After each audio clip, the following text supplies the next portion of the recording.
Okay, as we look at the paragraph for analytical writing number 4, or I'm sorry, number 5, our first sentence is called what? What have I called the first sentence, Allie? True, but I've given you another term for it as well. No. Thank you very much, Jessica, the claim. Anatomy of a claim. What have I told you I need in the claim? Think about your rubric, Mia. I need the author. And since this is a comparative prompt, how many authors will I have? 2. So I need author times 2. What else do I need times 2? Title times 2. Considering your prompt, and your prompt asks for what narrative perspective they share, what is the last ingredient going into the claim sentence? And look at my example if you don't know the answer to that question. Yes? Yeah.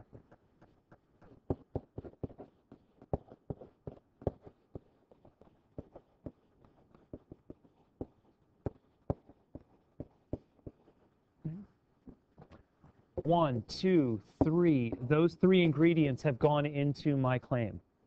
When I ask you to look at my model example, I'm expecting that you will see how they're different pieces of information, and you'll just basically take them out and replace them with information from your story. So here we've got the claim. This is insufficient.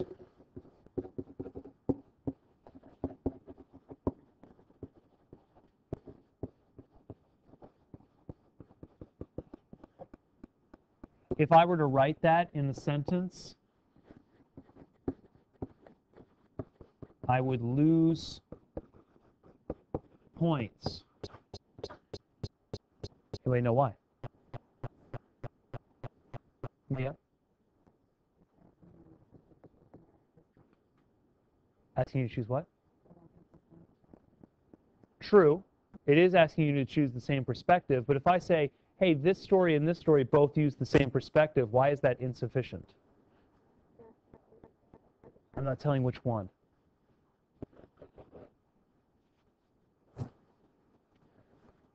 So there's my claim.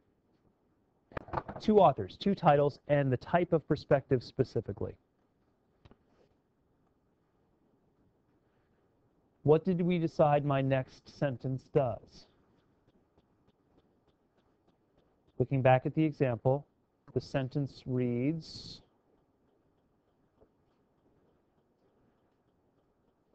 Kipling writes his story from the perspective of Rikki Tikki Tavi, but he does not write it in Ricky's voice. So what did that sentence do, Jordan? Of the first story, right? Okay. So if we have a story A and a story B, I identify the narrator of story A. What would identify mean? What do I mean by identify? Jessica? No, I'm just identifying the narrator. So what do I mean by identify the narrator? If I identify you, Jessica, what does that mean? That's right, give a name. What if your narrator has no name? What do you call the narrator? The narrator, or in certain cases, like A Day's Wait, you could call a person by another title like father. The father in A Day's Wait. And possibly a short description.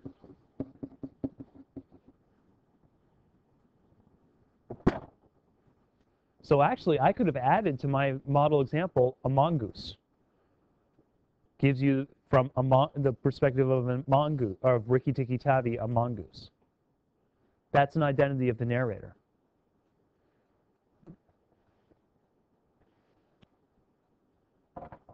Look at my next sentence. Because of this, the reader only knows what Rikki knows. Jessica, what did you say I'm doing in those sentences?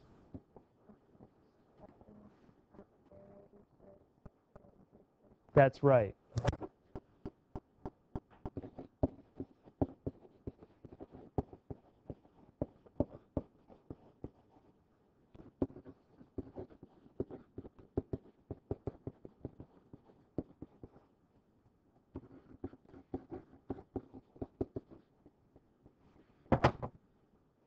If you were talking about conflict, you'd be talking about goals and interests. If you were talking about character, you'd be talking about traits. If you were talking about imagery and mood, you'd be talking about emotions. And you'd be using quotations for description. Now you're talking about narration, so you talk about how you only know what this character knows because it's third limited. Review the definition. I've written that comment many times on your analytical writings. Review the definition.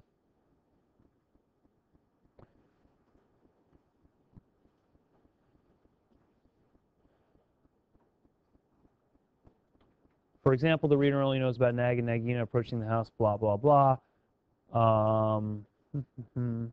Rachel, what did we decide that sentence does?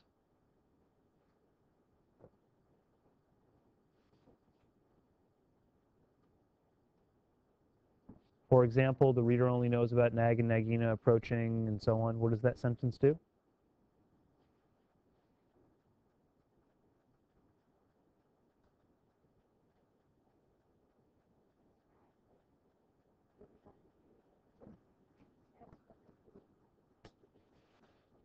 Not really. Kira? But how? Folks, put your hands down. 5 minutes ago, I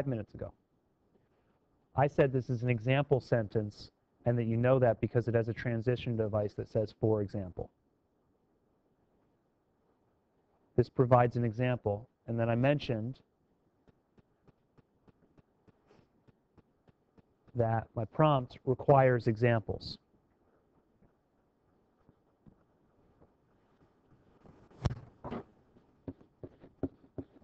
That next sentence provides an example as required by the prompt.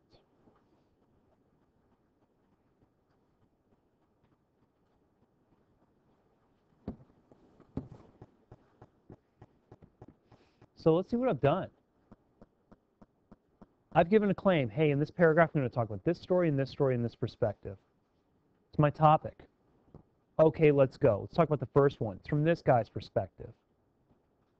You only know stuff from his perspective. Here's an example. What does my next sentence do? Jordan. That's right. Transition and narrator of the next story.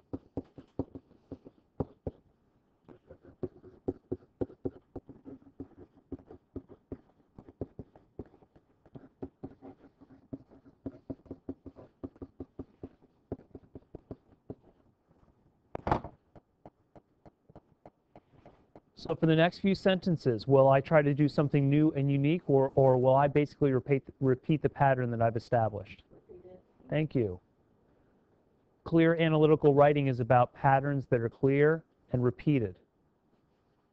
So if I give a transition and then the next narrator identification, what am I doing after that?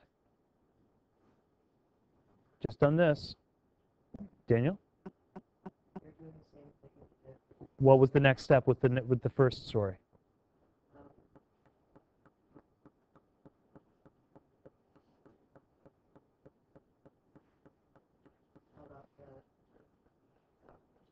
That's right. So next, I will explain using language from the definition.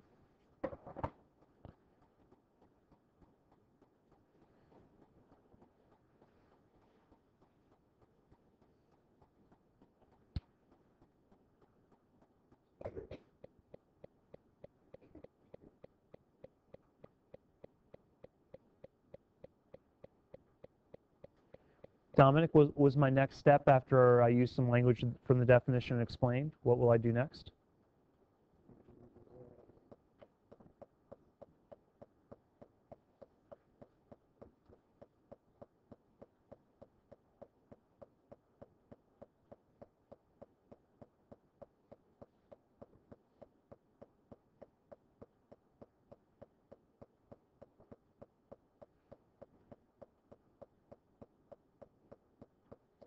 What did I do with the Ricky Tikki Tavi? What was the next sentence after I had finished these two steps?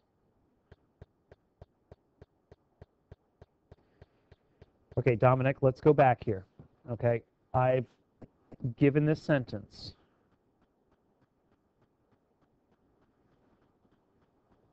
What does that sentence do? That's it. Now I am ready for my example.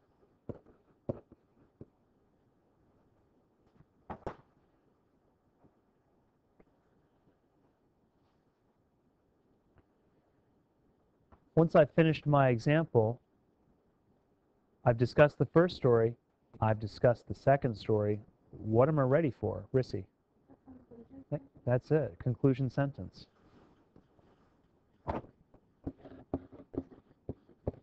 And Rissy, in a conclusion sentence of a paragraph of this nature, what should I probably include in the sentence? And feel free to look at mine.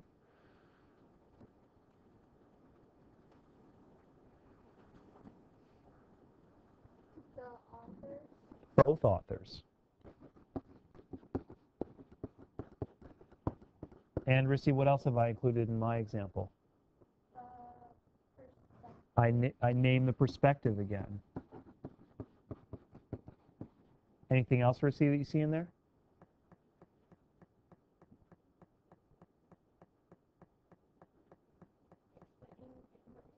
Well, kind of like, it's not so much explaining important details as it is using that definitional language again.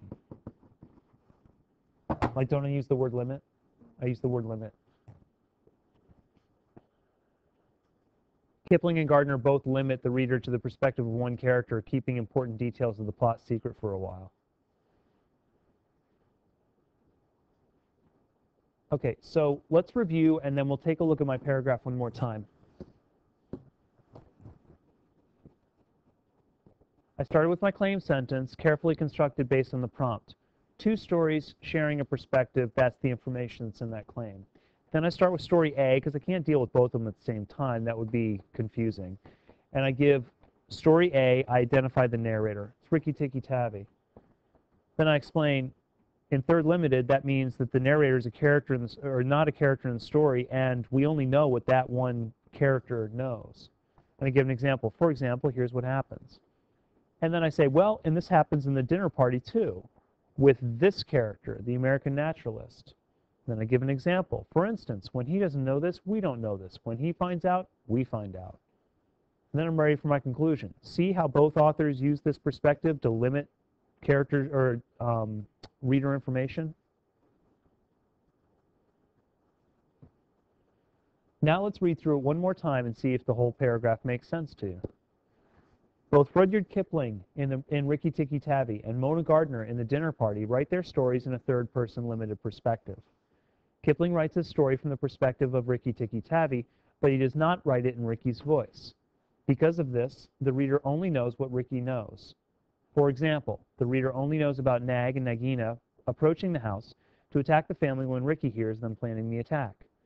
Gardner also does this in The Dinner Party by using the perspective of the American naturalist. The reader only knows about the threat of the cobra in the story when the naturalist does. He realizes the cobra is there when he sees the servant placing the milk outside, but both he and the reader are unaware of the snake until they see that. Kipling and Gardner both limit the reader to the perspective of one character, keeping important details of the plot secret for a while. At least with me, and I'm sure with many other teachers, if you've been given an example, like here's what a paper should look like, it's up to you to sort of take that apart and see what that person's doing. Analyze it. Analyze means taking it apart. And you don't necessarily have to mimic every word, but you should mimic that structure. Topic sentence. Deal with subject A. Deal with subject B. Conclude.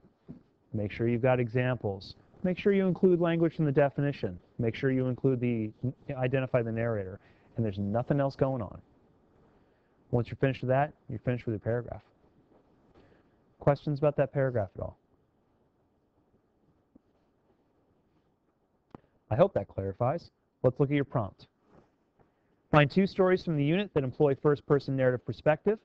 Explain how both stories employ this perspective in a similar fashion with reference to examples from both. B does the same thing, but it talks about third person limited instead of first person. And my note, because of the model example, you may not use Ricky Tikki Tavi or the dinner party in any way. But that leaves you with quite a few stories still to deal with. Questions about the prompt? This will be due Saturday at 3, and I know that's a little bit strange, but usually I give these assignments on Friday and they're due on Monday. Today I'm giving this assignment on a Thursday, and it'll be due on a Saturday. So you do have two school days to work on it, and you'll have the remainder of this class period. If there are no other questions, analytical writing rewrite is done. So when you open that file, you might notice a revised score if you did it or if you did it correctly.